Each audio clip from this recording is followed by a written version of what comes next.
Hi guys! So for today's video, gumawa ako ng vision board for 2025. So usually ginagawa ko to since 2020 and then the last time na gumawa naman ako, it was 2023. Last year hindi ako nakagawa. Okay, so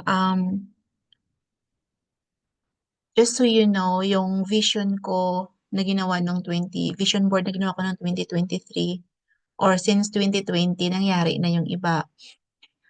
Una, yung kinasal na kami ng husband ko, it was 2021.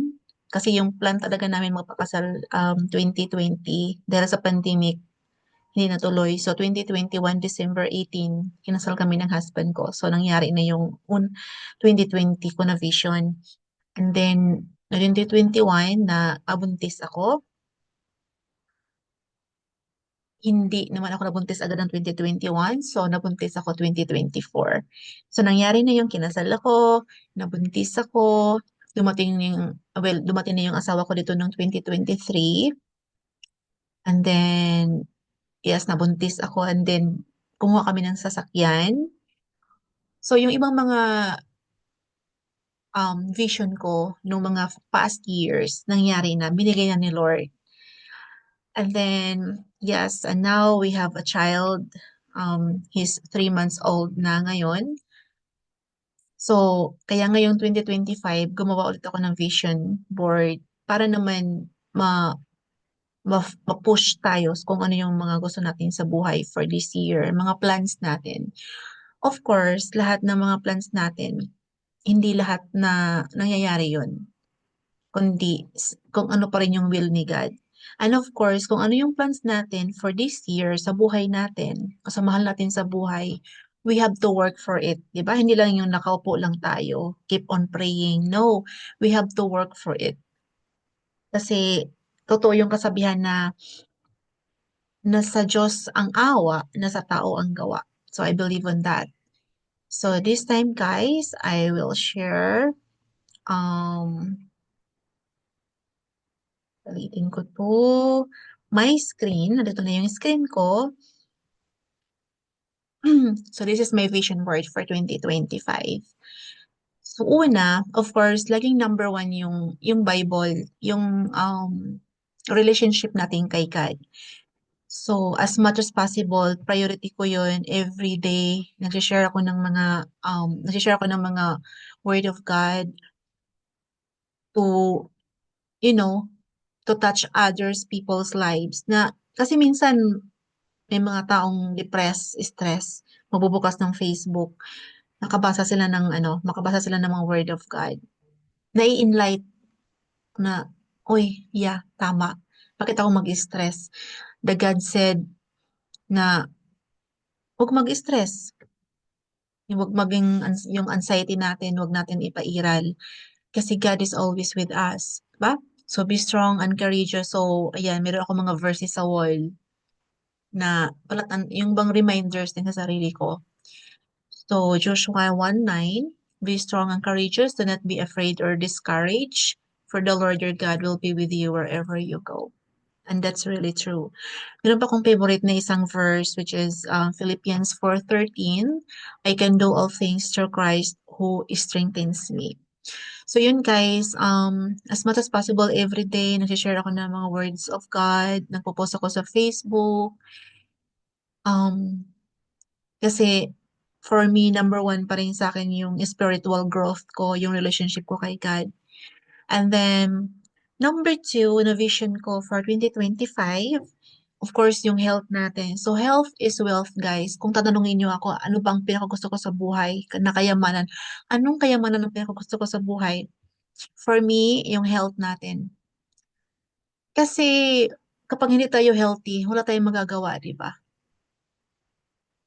Kasi siyempre, may sakit ka, ganun. So, hindi ka makatulong sa ibang tao. So, for me, health is wealth. So, paano yun? Paano ma-maintain natin yan? Of course, sa kinakain natin. So, ngayon dahil nasa 40s na ako, meron na tayong mga mataas ang cholesterol, mataas ang sugar.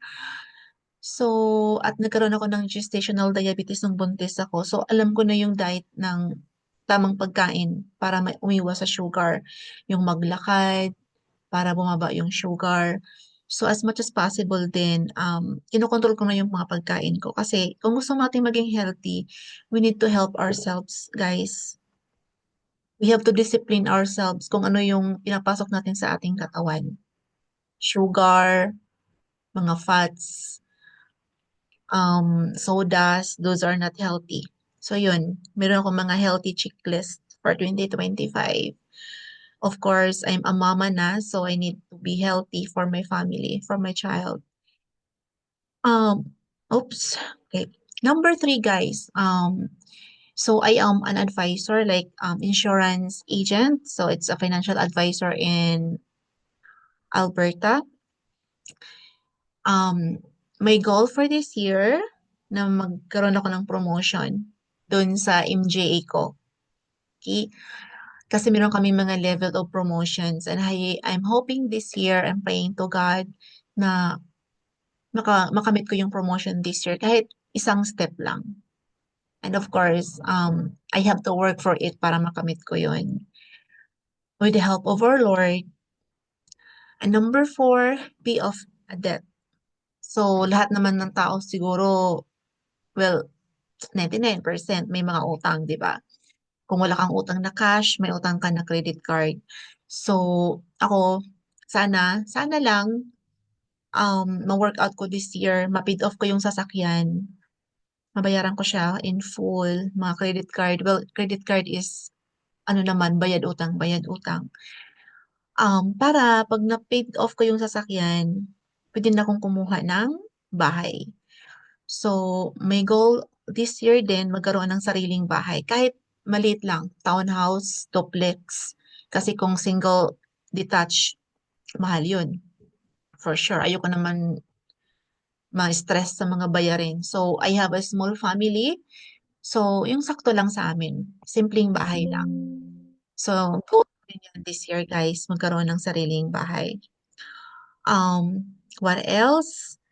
So, goals and priorities. Ayan. So, goals and priorities ko, guys, for 2025, of course, um, itong, aking family. Okay?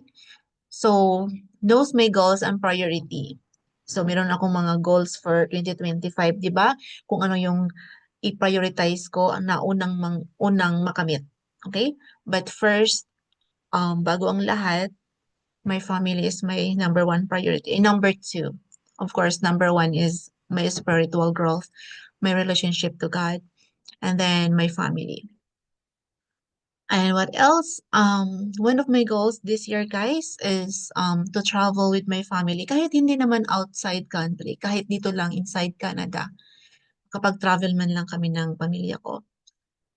And of course, much better din kung outside the country. Will plan din namin na mag-Mexico this year to spend Christmas na will ni God. And then next one is save and invest. Okay. So, um, as much as possible then, kahit na marami tayong expenses, bills na binabayaran, huwag din natin kalimutan mag-save pakonti-konti at mag-invest. So how to invest, guys? You can ask me kasi nga isa akong insurance agent and we have a product sa investing, sa investment. So you can save and at the same time you will be protected, of course. So save, invest and be protected. So that's also one of my goals. And then actually I have already this one sa investment, but of course what I mean sa savings is yung mayroon kang dapat emergency fund na for example 3 months to 6 months na expenses mo covered niya yung expenses mo. So that's my goal na kahit papaano, kahit maraming bayarin, and then naka-maternity leave ako, wala akong work for a year, meron tayong konting malagay sa savings.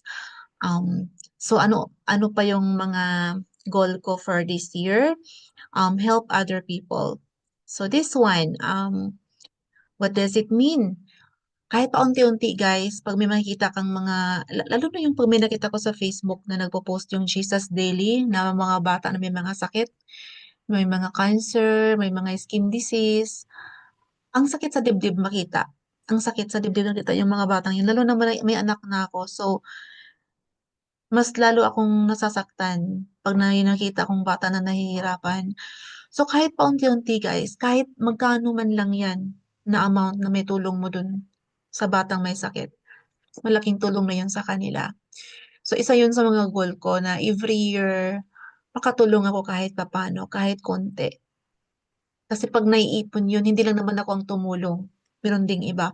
Naiipon yun, malaking bagay na yun sa mga taong nangangailangan ng tulong.